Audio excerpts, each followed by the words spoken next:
Hi guys, I'm back again today with another reaction video, and today we're checking out 14 things you shouldn't do in Bali. Excuse me, Indonesia. This is one of so far one of the best channels in getting information about Indonesia. So I've been reacting to her a lot lately. Not really a lot, but more often. But anyways, before we do start, don't forget to subscribe if you haven't already. Click that bell button to get notified whenever I do upload a video. So guys, let's get it. Bali, Indonesia is a true traveler's paradise. So many people come here and there are hundreds and thousands of blogs and vlogs about what you should do in Bali. But I'm here to tell you what you shouldn't do in Bali, Indonesia.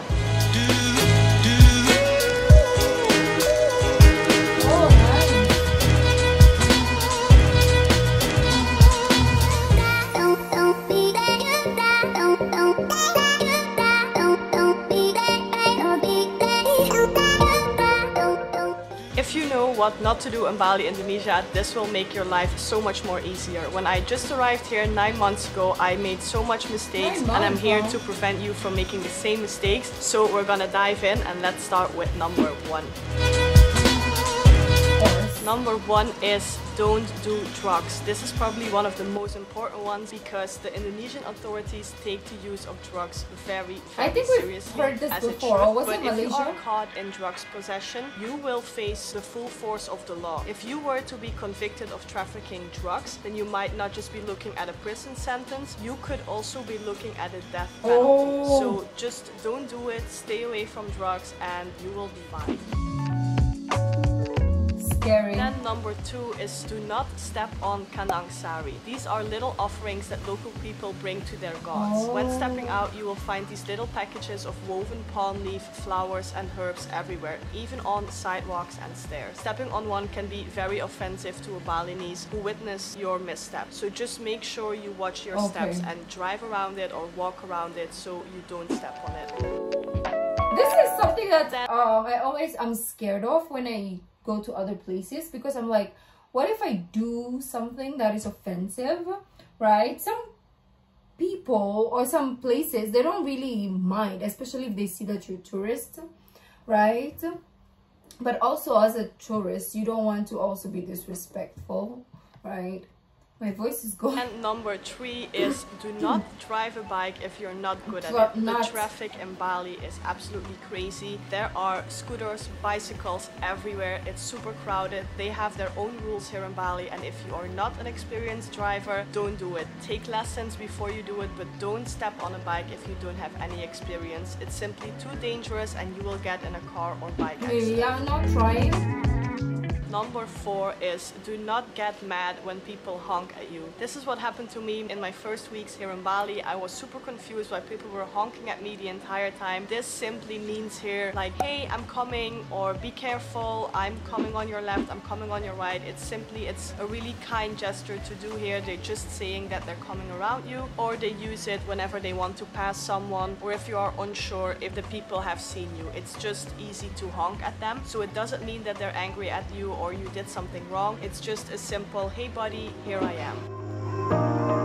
Oh, the Number monkeys. 5 is do not piss off the monkeys. I've been in Ubud, in Uluwatu, and I've seen so many people piss off the monkeys and they got a bite from a monkey, which is super dangerous because you will get rabies, and that's simply something you do not want to get. So stay in your own lane, don't provoke them. Also make sure you have your plastic water bottles in your bag because they love to grab it and bite it. That's how they attack you. So just be careful because rabies is something you don't want to get. I'm gonna stay away from animals. Like, I don't know if I should even go to place that there are monkeys at this point, because even if I don't do anything, for some reason animals are just, I don't know, what is it? Do I smell like an enemy? Do I have an aura that is like in my past life I was torturing animals or something? I have no idea, because for some reason they just don't like me. I don't know what it is. I'm still figuring it out. I don't know. I've said this in all my videos before. So I think I'm gonna avoid that monkey place because I can't. Nah. Unless I cover my face or something. I have no idea. I don't even look at them, I don't do anything, but they just will start maybe I have to go cleanse my soul or something. I have no idea. Number 6 is do not contribute to the litter problem. Oh, there is so no. much trash here in Bali, and it's still a small island. They haven't figured it out completely what to do with the trash, and as you can see, there is lots of trash on the beach, and just be very aware of the and trash it's problem. tourists, it's not even locals, it's usually tourists. They're so disrespectful. I'm so sorry, but most tourists are so disrespectful. Like, you come to someone's, it's like basically going to someone's house and throwing your trash. Like, literally, you can hold it and wait to see a trash can and put it there, or ask, where can I throw this, right? Instead of like, disgusting. So always put your trash into the trash bin, and just simply don't throw it on the streets or into nature, because that's the worst thing you can do here. Oh yeah. Number 7 is something that I see happening all the time, and number 7 is don't be disrespectful. The Balinese people are very sweet and helpful. Unfortunately, this kindness is often mistaken for weakness, which make tourists think that they're better than the local people, and they treat the local people awful. So make sure you don't do this. They are so kind and so sweet, and you have to be the same. Don't bargain Number too much. 8 is I don't even know how don't to barter bargain too much. I know it can be very tempting to lower your price more and more and more. You have to keep in mind that the person you're bargaining with, it's their income. They have to feed their families with that money. They have to feed themselves. They have to pay. I know rent. sometimes So it can be so much. Also, it can be like too much. Like, for example, let's say this is for $1, but they will sell it for like, let's say 10. So I can get the point when you can bargain, but yeah, sometimes I just don't know how. Also, I need to learn. But don't overdo it. I know it's very tempting. If you see a beautiful sarong, you want to get it as cheap as possible. Always make sure that it's still in a respectful way that you do it, that you don't go too low. Number 9 is don't use your left hand for giving or accepting things. Throughout Indonesian society, the left hand is used for toilet duties, and it's therefore considered unclean. And in Indonesia, it is rude and very offensive to hand someone something. Because in my dad's culture also, it's not allowed. So when I was young, he's always like, whenever I use my hand to like get something, my left hand, he's always like, don't ever use your hand to give or receive. So I always learn to use my right hand. With your left hand, especially if it's like food or drinks, or shake hands with your left hand. So keep this in mind, because I made this mistake in my first 8 months of living in Bali. I had no idea. I just figured this out a few weeks ago. So make sure that you don't do this.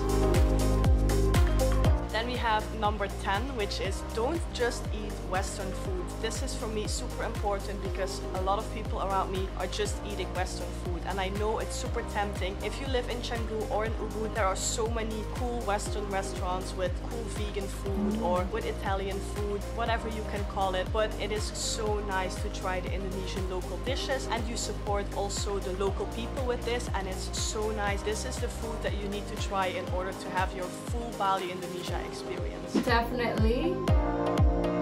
Another thing you really shouldn't do is come to Bali just for 1 week. This doesn't make sense at all, because this island is so diverse and so beautiful. If you will fund me, Miss Gypsyinsneakers, definitely I will stay there forever, but I don't have money. A lot of things to see. The whole island is very different. If you go to West Bali and East Bali, or North and South Bali, it is such a huge difference, and 1 week is simply not enough. So make sure you have at least 10 or 14 days, because I wanted to do like 5 days in Jakarta, 5 days in Bali, no?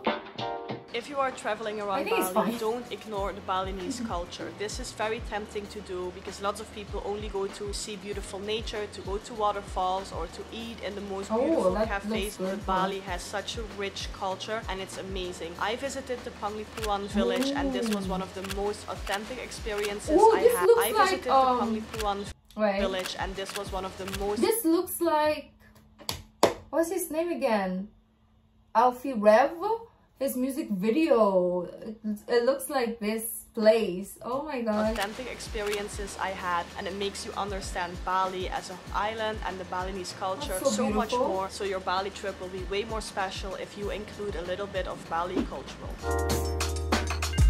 Do not enter temples with your shoes on. It is a custom to not wear shoes when inside, so remember to leave your shoes outside. This is just simply paying your respect, and it's an easy thing to do, so make sure you just do this. And then last but not least is don't leave your bag out when you are driving home at night. This is simply super dangerous. I've heard stories that this happened many times. It's easy for thieves to just grab your bag and to drive. Okay, I thought it's like some superstition. I was like, what? Past you, so make sure you put it under your seat where it's safe, no one can get it, and this is what will prevent you from being robbed. So these were my 15 things you shouldn't do in Bali, Indonesia. I really hope you learned something from this, and I cannot wait for you to come to Bali because it is such a special island. You will absolutely love it. I hope you have so much fun, and I want to say thank you so much for watching this video. Please do not forget to like and subscribe so you can see more Bali tips and adventures, and I'll see you in my next one. Bye. That was so nice. Every time I watch these videos, I just want to like swim into my computer and just be there, but it's impossible. So let me know if there are other things, if you've been to Bali or if you live there. What are some of the things that maybe she didn't mention down in the comments? Last time you guys helped me a lot. There's so much more to see Jakarta, and I was like, oh my gosh, like you can't do Indonesia in just 1 week, right? It's impossible. You have to be there like for years to see everything. But since Philippines and Indonesia is so close, it will be okay to kind of like back and forth, like every now and then, to see the places that you didn't see. Like for example, 1 week in Jakarta this month, and in 3 months maybe you go to Bali, the other time you go to another place, and so on and so forth. So I feel like that's the way I would do it, just because I don't have the means to stay there for a long period of time. So I kind of like have to come home, save, and then go back, and then come home, save, and then go back. So we'll see anyways. But anyways, thank you guys for joining. If you like this video, don't forget to give this video a thumbs up, subscribe if you haven't already. I'll see you in the next video. Bye.